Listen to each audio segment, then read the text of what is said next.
लोगों को अच्छा लगे ना तेरा किरदार। नहीं, ना तेरा किरदार। स्पोक पर्सन से क्या मतलब है? आपने देखा उसको बोलते हुए कितने क्या करें, शक्ल अच्छी तो बात अच्छी कर ले। देखिए जब इंसान कहता है ना तो इंसान की शक्ल। अस्सलाम वालेकुम व रहमतुल्लाहि व बरकातुहू। मेरे प्यारे दोस्तों, कैसे हैं आप? उम्मीद पक्की है कि आप खैरियत व आफियत के साथ होंगे। मेरे प्यारे दोस्तों, आज मैं आपके अपने मोहम्मद शरीफ पर एक बेहतरीन वीडियो लेकर हाजिर हुआ हूं, जिसमें नाजिया इलाही ने बड़ी गंदगी फैलाई है और मेरे आका अलैहिस्सलातु वस्सलाम और हजरत आयशा सिद्दीक़ा रज़ियल्लाहु ताला अन्हा को लेकर बड़ी गंदी गंदी बकवासें की हैं। माज़ल्लाह अस्तग़फिरुल्लाहुल अज़ीम। तो मेरे प्यारे दोस्तों, मैं आपका टाइम ज्यादा न लेते हुए आपके दरमियान वो वीडियो लेकर हाजिर हुआ हूं, जिसमें एक सिस्टर है मेरी, इस्लामी बहन है मेरी, उन्होंने उसकी क्या धुलाई की है, उसकी क्या तगड़े से रिगड़ मचाई है। आप अपने चैनल पर खुद उसको देखिए और समाप्त कीजिएगा। अगर आपने प्ले कर ही दिया है तो इसकी करके ना जाइएगा मेरे प्यारे दोस्त। तो देखिए आप इस वीडियो को, लोगों को अच्छा लगे ना तेरा किरदार। नहीं, ना तेरा किरदार। स्पोक पर्सन से क्या मतलब है? आपने देखा उसको बोलते हुए कितने क्या करें, शक्ल अच्छी तो बात अच्छी कर ले। देखिए जब इंसान कहता है ना तो इंसान की शक्ल अच्छी, जब इंसान की शक्ल अच्छी तो बात ही अच्छी कर ले, ताकि दुनिया को अच्छा लगने लगे। ना तेरी शक्ल अच्छी, ना तेरी बात अच्छी, ना तेरा किरदार अच्छा, ना तेरा माहौल अच्छा, ना तेरी जबान अच्छी। जब भी तू मुंह से बोलती है कुछ ना कुछ उल्टा सीधे हरकतें करती है, तेरे मुंह से बोलने के बाद अगर देश में अराजकता फैलती है तो तू नारी शक्ति के ऊपर एक कलंक है और तू नारी नहीं है।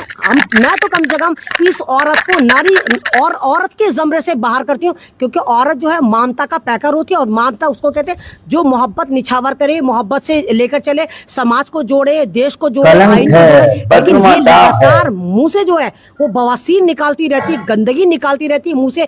लोग नीचे से हकते हैं, ये मुंह से हकती है। नाजिया भाई ने तो अभी वीडियो जारी करी कि मोहम्मद साहब के बारे में और भी बहुत सारे किस्से हैं जो निकलना बाकी है अभी। मैंने कहा ना वो भौंकती रहेगी, क्योंकि अगर उसको लोग अप्रिशिएट करते रहेंगे, लोग उसको दिखाते रहेंगे, लोग उसके बारे में बात करते रहेंगे, सबसे नहीं वो तो समर्थन करेंगे उसके जैसे ही। वो नाजायज जितने भी नाजायज होंगे, जिनके बाप का पता नहीं होगा, जो 101 बाप की नाजायज औलादे होंगे, वो उसको समर्थन करेंगे, क्योंकि उनको अपने बाप का नहीं पता। भाई खानदान, जात, जमात किसको कहते हैं, कुटुंब किसको कहते हैं, जहाँ पर एक इज्जतदार फैमिलीज होती है। अगर इसके बारे में लोग बात करना बंद कर देंगे, मीडिया इसको दिखाना बंद कर देगी, तो कहाँ भौंकेगी? अपने चैनल पर आकर भौंकेगी, 2-2.5 हजार लोग देख लेंगे। क्योंकि हमारे देश की बेदमना यह, जब भी कोई बोलता सारे के सारे बोलना शुरू कर देते। इधर मीडिया दिखा रही है, उधर मीडिया दिखा रही है, इधर लाइव चल रहा है, इधर जुलूस चल रहा है, इधर जलसे चल रहा है। तो ये अपने आप को प्रधानमंत्री से कम नहीं समझ रही। इस वक्त ये अपने आप को प्राइम मिनिस्टर मोदन समझ रही है कि मैं मोदन हूँ। ताकि करे उसको आप क्या किस तरीके से आप देख रहे हैं, कैसे देखते हैं? देखिए जो नबी की शान में गुस्ताखी करे, पहले तो सबसे पहली बात, जो नबी की शान में गुस्ताखी करता है, आप उसका चेहरा देख ली कैसा हो जाता है। बिल्कुल कव्वा हक नहीं हो जाता है, बिल्कुल कुत्ते की चेहरे होते हैं। जो जैसा कर्म करता है उसके चेहरे पर आते हैं। ये लगातार इस्लाम को टारगेट कर रही है, इंसानियत को कर रही है, मदरसों को कर रही है, मुसलमान को कर रही है ना, मॉब लिंचिंग को कह रही है कि मुसलमानों को मार देंगे ही कर देंगे। आप इसकी शक्ल देखिए कि कुत्ते भी इसकी शक्ल से ज्यादा खूबसूरत होंगे, है ना। तो ये इंसान लगती ही नहीं, ना ये इंसान लगती है, ना ये जानवर लगती है, ना ये दरिंदा लगती है। ये तो पता नहीं कौन सी मखलूक है।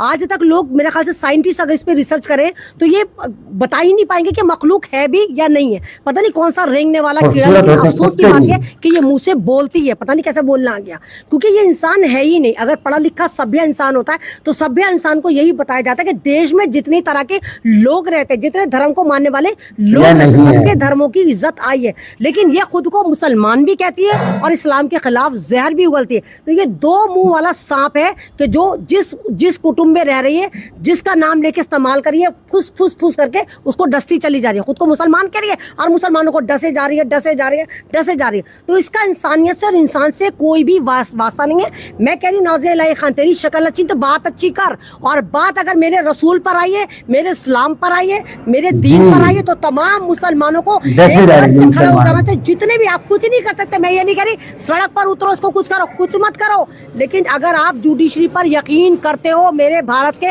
वासियों, आप किसी भी स्टेट पर हो, हर स्टेट में जाकर इसके ऊपर FIR कराओ, ताकि इसको पता चले कि कि इसने पंगा किससे लिया, इसने इस्लाम से पंगा लिया। इसको पता चले कि इस्लाम की ताकत है क्या, रसूल की पावर है क्या, रसूल क्या है, कलमा क्या है। इसको सारा इसका लक बदल जाएगा जब 35-40 FIR पे इसका लक बदल जाएगा। मैं तो कहती हूँ इस पे कम से कम 4-5 हज़ार FIR हर स्टेट से होनी चाहिए।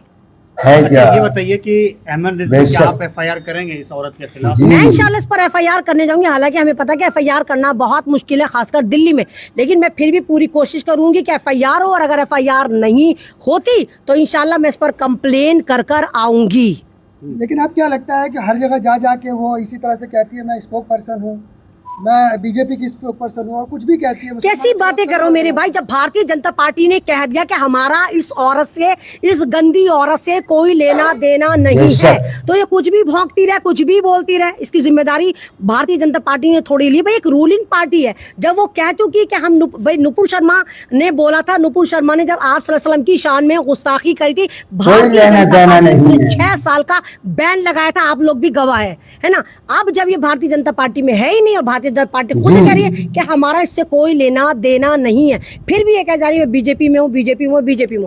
तो इस तरह नहीं होता, ये झूठी औरत है। अगर भारतीय जनता पार्टी में होती तो सबसे पहले तो भारतीय जनता पार्टी वाले खुद इसको लात मारकर भगाते, क्योंकि नुपुर शर्मा की तो पैर की जूती के बराबर भी ये नहीं है। नुपुर शर्मा एक रेपुटेड पर्सनालिटी थी भारतीय जनता पार्टी में, एक एजुकेटेड फैमिली से आती थी, लेकिन जब उसने आप सल्लल्लाहु अलैहि वसल्लम की शान में गुस्ताखी की, तब भारतीय जनता पार्टी ने उसके ऊपर 6 साल का बैन लगाया, जब सऊदी अरब ने आंख टेढ़ी करी थी कि तुम पाबंदी लगा रहे हो, नहीं लगा रहे हो। तो अब जब खुद बीजेपी कह रही कि हमारा कोई लेना देना नहीं, कोई प्रूफ दिखा रहे, ना कोई कागज दिखा रहे, ना चिट्ठी दिखा रहे, ना कोई पत्थर दिखा रहे, बस कह रही बीजेपी में, बीजेपी में। फ्रेंड है पुनीत वशिष्ठ, उन्होंने ये कहा कि ये औरत नहीं है, ये डाइन है, और जो है ये सिर्फ लोगों को इस्तेमाल करती है, दुनिया की सबसे झूठी औरत है। देखो भाई, जिसने भी इसको इस्तेमाल करा है फिर बाद में विश्वास करा है ना, बाद में विश्वास हुआ ना। पुनीत ने इसको इस्तेमाल करा, बाद में विश्वास बताया आपको, तो उसका विश्वास इसके साथ विश्वासघाती रहा कि उसके साथ उसने क्या क्या ड्रामा करा। तो इसको जिन्होंने इस्तेमाल करा, अपना विश्वास बाद में जाकर जाहिर करा। ये जाती है, लोगों के पास लोगों से रिश्ते बनाती है, खूब हाँकती है, मैं ये हूँ, मैं फलाना हूँ, ढिमकाना हूँ, बाद में उनकी दौलत बटोरती है और एक तरफ हो जाती है। होते हैं जो जैसा कर्म करता है उसके चेहरे पर आते हैं। ये लगातार इस्लाम को टारगेट कर रही है, इंसानियत को कर रही है, मदरसों को कर रही है, मुसलमान को कर रही है ना, मॉब लिंचिंग क्यों कह रही है कि मुसलमानों को मार देंगे, कर देंगे। आप इसकी शक्ल देखिए कि कुत्ते भी इसकी शक्ल से ज्यादा खूबसूरत होंगे, है ना। तो ये इंसान लगती ही नहीं, ना ये इंसान लगती है, ना ये जानवर लगती है, ना ये दरिंदा लगती है, ये तो पता नहीं कौन सी मखलूक है।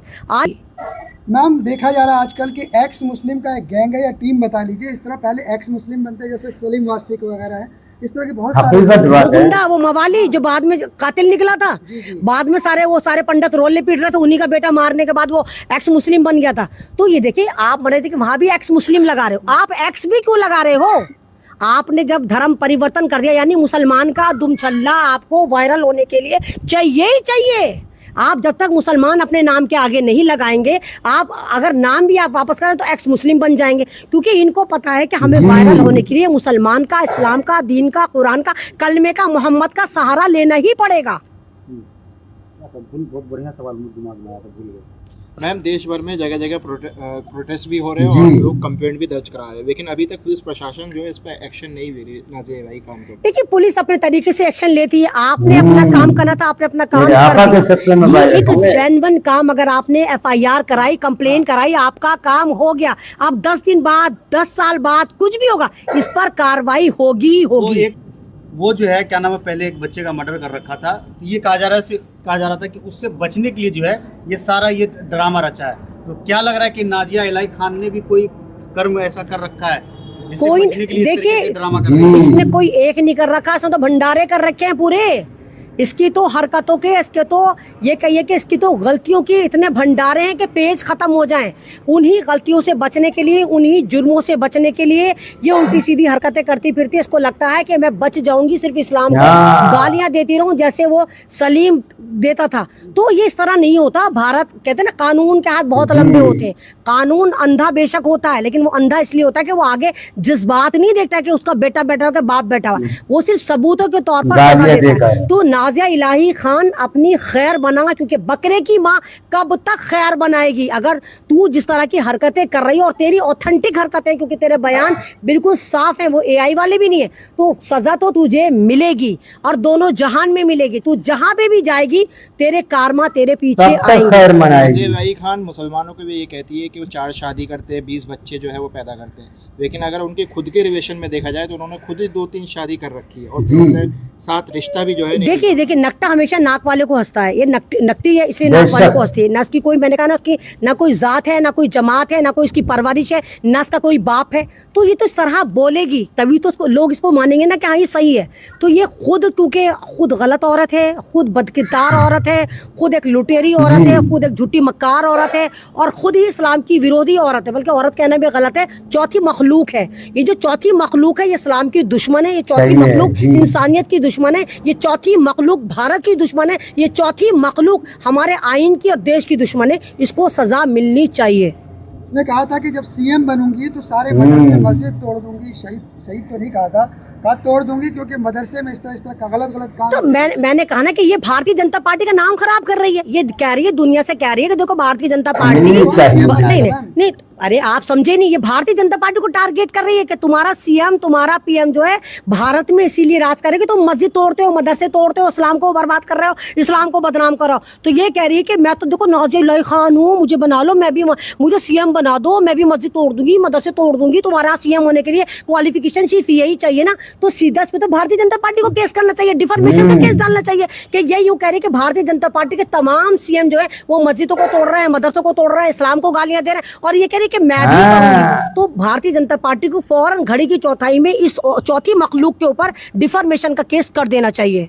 अच्छा, जब नाज़िया इलाही की शक्ल आप देखते तो आपको क्या महसूस होता है? क्या वो क्रांतिकारी महिला है? नहीं, मुझे तो थूकने को दिल करता है, और मैं कहती हूँ ला इलाहा इल्लल्लाह मुहम्मदुर रसूलुल्लाह। जब भी मैं इसकी शक्ल टीवी पर देख लेती हूँ तो मैं फौरन कलमा पढ़ती हूँ। तो मुझे तो ऐसा लगता है कि मैंने बड़े चौथी मखलूक में भी पता नहीं कौन सी गंदी मखलूक देख ली, जो सीवरों में मुंह, लंबी से नाक होती है जिसकी, सीवरों में मुंह मारती फिरती है। तो फौरन ला इलाहा इल्लल्लाह मुहम्मदुर रसूलुल्लाह कहकर अपना दीन ताज़ा करती हूँ कि आज मैंने निहायत गलीज और गंदी शक्ल देख ली। मैम, हिंदू भाई भी बहुत आ रहे हैं, लोग आ रहे हैं हिंदू भाई भी समर्थन के लिए कि वो नाज़िया इलाही जो है बहुत गलत कर रही है। इस तरह से आप उन हिंदू क्या कहेंगे? देखिए पूरा हिंदुस्तान एक साथ है। मैंने कहा ना, बहुत बड़े बड़े एक्टर्स आ रहे हैं, बहुत बड़े बड़े एक्टिविस्ट आ रहे हैं। एक पीली सेना की मैं देख रही थी, वो बहुत सारी औरतें प्रोटेस्ट कर रही हैं, उसको गालियां दे रही, पता नहीं कौन कौन सी गालियां दे रही है, टोकरी वाली, बहन चिक, माचिक, पता नहीं कौन कौन सी इसको गालियां दे रही है। तो मतलब आप अगर कोई अच्छा काम कर रहे हैं तो आपको अप्रिशिएट मिलना चाहिए। पहली ऐसी चौथी मखलूक लोग इसको बहन चिक माचिक कर रहे हैं, मतलब इसका ये अपना अचीवमेंट समझते, इसको अचीवमेंट के तौर पर गालियां मिल रही हैं, सलावातें मिल रही हैं, इसकी कुंडलियां कंगाली जा रही हैं कि 70 खस्मों की लुगाई है। तो ये तो गलत है ना कि आपकी पर्सनल लाइफ को लोग डिस्कस कर रहे हैं, आपकी खुदाई कर करके वहां तक पहुंच रहे हैं। जो आपकी छुपाना चाहती थी वो सारी चीज आया हो गई। तो इस तरह नहीं होना चाहिए। पॉपुलर होने के लिए आपको इज्जत मिलनी चाहिए, और आपको इज्जत यहाँ पर नहीं मिल रही। चलिए अच्छा, बिहार में जो है भरत तिवारी की जो है बिहार में भरत तिवारी का भरत भूषण तिवारी नहीं, हाँ बिहार में भरत तिवारी का इनकाउंटर होता है, उसको आप किस तरीके से देख रहे हैं? देखिए, कह रहे हैं कि वो भगत सिंह है। देखिए वो वाकई भगत सिंह था। अगर आप उसकी प्रोफाइल जाकर देखें, कम उम्र लड़का था और सारा वो गरीबों के लिए और इंसानियत के लिए काम कर रहा था। मेरे ख्याल से 22-23 साल का वो लड़का था, और जिस लिहाज से उसका एनकाउंटर हुआ, जबकि वो उसके पास एक छोटा सा तमंचा था, ना मालूम वो असली था कि नकली था, और उसको पकड़ने के लिए 58 पुलिस वाले आते हैं और वो तमंचा फेंक देता। लाइव कर रहा बंदा, कह रहा मेरा एनकाउंटर होने वाला। उससे ज़्यादा दिलेर तो कोई हो ही नहीं सकता कि उसको पता कि सामने मारने वाले खड़े, वो फिर भी जा रहा है। तो उसका जो एनकाउंटर था वो बिल्कुल गलत हुआ, और जिस लिहाज से पुलिस वालों को सस्पेंड करा गया। पहले तो बिहार सरकार कह रही थी कि नहीं हमारी गलती नहीं, वो वाकई क्रिमिनल था, लेकिन बाद में सस्पेंड करा। तो सस्पेंड तो इंसान वही करता है ना जहाँ इंसान अपनी गलती मानता, यानी गलती थी। और ऑफलाइन तो पता नहीं कितनी गलती थी, ऑनलाइन भी थी। उसको वहाँ पर भी इतनी सारी गोलियां मारी गई, फिर गाड़ी में बिठाने के बाद भी बहुत सारी गोली मारी गई। आपने कहा कि मुसलमानों के भी एनकाउंटर होते, बहुत सारे एनकाउंटर होते हैं, लेकिन यहाँ पर क्योंकि भरत भूषण तिवारी थे, वो पंडित थे, और अभी भी बिहार शांत नहीं हुआ। लगता है कि बिहार इस बार वहाँ की CM की कुर्सी की आहुति लेकर ही शांत होगा, क्योंकि वो एनकाउंटर बिल्कुल गलत था। लोग जमा नहीं, देखिए नहीं, तो मुसलमानों के एनकाउंटर पर अगर लोग जश्न बनाते हैं ना तो उनको मनाने दिए, लेकिन कम से कम चलिए मैं ये कहती हूँ पंडित ही एक हुआ, कम से कम कोई तो एक प्राणी, कोई एक तो जात है जो एक हुई जिसने कहा कि ये एनकाउंटर गलत था। देखिए गलत तो कहना ही गलत है, क्योंकि एनकाउंटर अगर आप ये कह रहे हैं कि ये गलत था, यानी जो पहले वो सही थे, आप ये कहिए कि एनकाउंटर का तो राइट किसी भी हमारे कॉन्स्टिट्यूशन में, किसी भी एक्ट में, किसी भी थाने को नहीं दिया गया, कहीं पर भी नहीं गलत दिया गया। था। इवन अगर किसी को मौत की सजा है, अगर वो आप पर हमला करे तब आप उसके पैर में गोली मार सकते हैं।